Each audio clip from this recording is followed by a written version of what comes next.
கூப்பிட என்னடா யோசனையில் இருக்க? பார்ட்டியில் ஏற்றின போது என்ன தெளியல போல. அதான் மார்னிங் எதிர் கட்டிங் போட்டிருப்பேப்பா. என்னடாச்சு? எதுவும் ப்ராப்ளமா? ஓ, அவன் கல்யாணம் பண்ணோன்டா நீ எங்கே போய் தங்குறது தானே அவன் ப்ராப்ளம். இப்போ அவனுக்கு கல்யாணமே நடக்குமான்றதான் பிரச்சனையே. என்னடா சொல்கிற? அவன் கல்யாணத்தில் என்ன பிரச்சனை? என்னடா நடந்துச்சு சொல்கிறா? காலையிலேருந்து 2 தடவை ஃபோன் பண்ணேன், அவன் எடுக்கவும் இல்லை, திரும்ப கூப்பிடவும் இல்லை.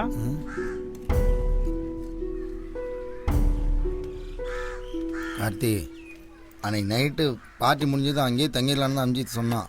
சரி, நான் தான் சரக்கு பத்தலன்ட்டு பிளாக்கில் வாங்கலான்னு சொல்லி நான் பைக்கில் அவனை கூட்டிகிட்டு வந்தேன். எம்ஜிஆர் நகர் மார்க்கெட் தாண்டி அப்படியே வந்துட்டு இருக்கும்போது இந்த ரைட் சைடில் இருக்கிற ஒயின் ஷாப்பில் வாங்கலாம் அப்படின்னு சொல்லிட்டு யூட்டர்ன் எடுத்தேன். எடுக்கும்போது கரெக்டாக ஒரு ஆட்டோக்காரன் குறுக்க வந்துட்டான். ஆல்ரெடி போதையில் இருந்ததுனால பேலன்ஸ் பண்ண முடியல. பக்கத்தில் இருந்த பேரிகேடில் மோதி கீழே. என்னாச்சு? அவன் எங்கே இருக்க அப்போ? இல்லை, நீ பதட்டப்படுற அளவுக்கு ஒன்றும் இல்லை. கீழே விழுந்தோடனே எழுந்துட்டான். எனக்கு தான் முதுகில் லைட்டாக அடி. அவனுக்கு அந்த பேரிகேடில் மோதினதில் நெத்தியில் சின்னதாக ஒரு காயம். அப்புறம் ஒயின் ஷாப்பில் சரக்கு வாங்கிட்டு திரும்பவும் போய் குடிச்சிட்டு ரூம்லேயே படுத்துட்டோம். பின்ன என்னடா பிரச்சனை? இல்லை கார்த்தி, அந்த ஆக்சிடெண்ட்டுக்கு அப்புறம் அவனுக்கு அவ்வளோவா காது கேட்க மாட்டேங்குது. ஏய், நான் சீரியஸாக சொல்லிகிட்ருக்கேன். இந்த விஷயம் இளையாவுக்கோ இல்லை அவங்க வீட்டுக்கோ தெரிஞ்சால் கல்யாணத்தை நிறுத்திடுவாங்க. அவன் என்ன காதை வச்ச குடும்பத்தை போகிறான்? அப்படியே நான் நீ நினைக்கிற மாதிரி ஒன்றும் இருக்காது.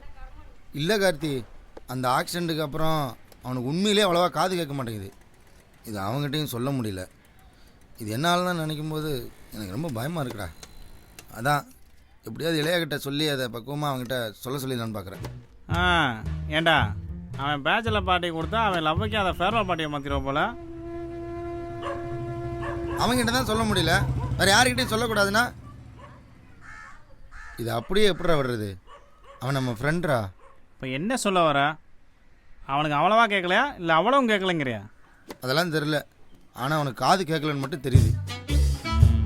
இந்த விஷயத்த அவங்ககிட்ட சொல்லாமல் டாக்டர்கிட்டையும் கொடுக்க முடியாதுல்ல?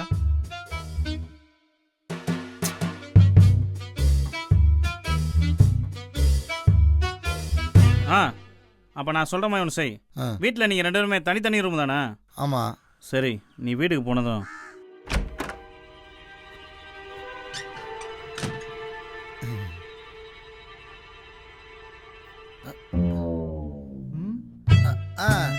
நீ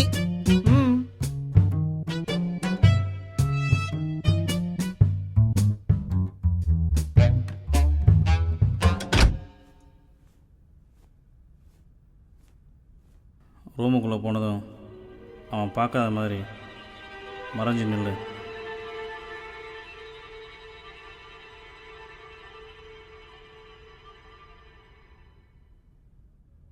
அவனுக்கு கேட்குற மாதிரி சத்தமாக ஏதாவது கேளு. என்ன கேட்கலாம்?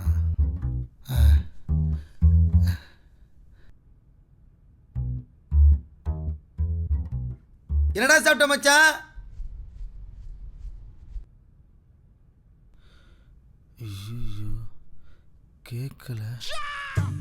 அவன்கிட்ட இருந்து பதில் வரலைன்னா அங்கேருந்து நகர்ந்து மெல்ல ஹாலுக்கு போ.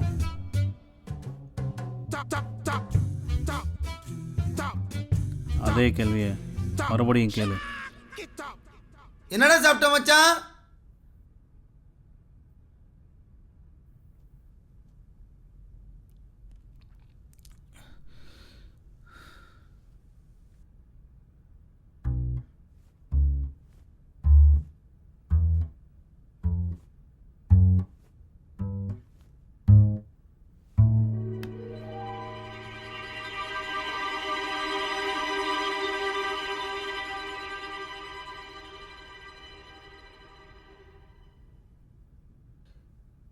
என்னடா சாப்பிட்ட மச்சான்?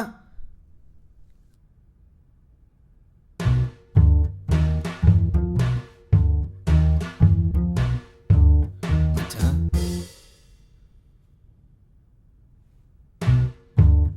என்னடா சாப்பிட்ட மச்சான்? இது வரைக்கும் 3 தடவை சொல்லிட்டேன், தோசை சாப்பிட்டேன். அதுல என்னடா உனக்கு பிரச்சனை? என்னது?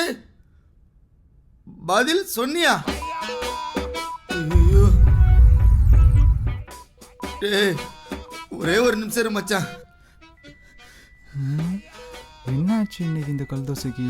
டேய், எனக்காக ஒரே ஒரு தடவை அந்த பதில் இன்னொரு தடவை சொல்றா.